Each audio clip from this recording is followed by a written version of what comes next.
Hi, welcome. If you have not used Microsoft Forms to make a math quiz, you are in for a treat. Keep watching to see how easy it is with an assist from Microsoft Forms. So I went ahead to my Office 365 and logged in, and you can see that these are my forms.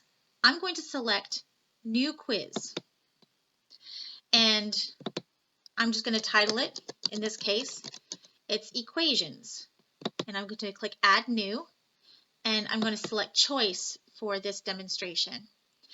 Once you've selected choice, you're going to want to come down here to the lower right part of the question box. There's an ellipses. Once we click it, I have these choices, and we're going to choose math. Now, here's the question. We'll say, for example, solve for x. And here's where we're going to type our equation. So the first equation we're going to use is 3x plus 6 equals 2x minus 7. So there's my question. Once I have it typed in, I'm going to go ahead and click OK, and it is going to generate results for me. It shows me which one is the correct result, x equals negative 13, and it also gives me some other choices as answers. So I'm going to just say add all of those answers. Fantastic. Well, this is only one question in my quiz. I want more questions because we're doing equations. This is an equations quiz. When I click Add New, it gives me ideas. It says, hey, how about these equations? So I can go ahead and do Add All, and it automatically generates 3 more questions for my quiz.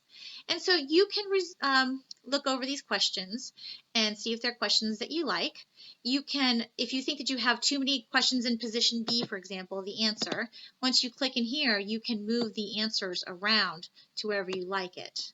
All right, now, so we have 4 questions, but let's do a slightly different equation. So I'm going to do choice again, and I'm just going to do the same thing and enter my equation. So this equation is slightly different. It's 5x minus 12x plus 7 equals 7. I'm going to say OK. Once again, it generates the results for me. I'm going to select Add All. Boom, there's my answers. Well, I want more that are like this, slightly different equation. So I'm going to select Add New, and once again, it gives me more choices that are set up like that equation. And I'm just going to go ahead and say Add All.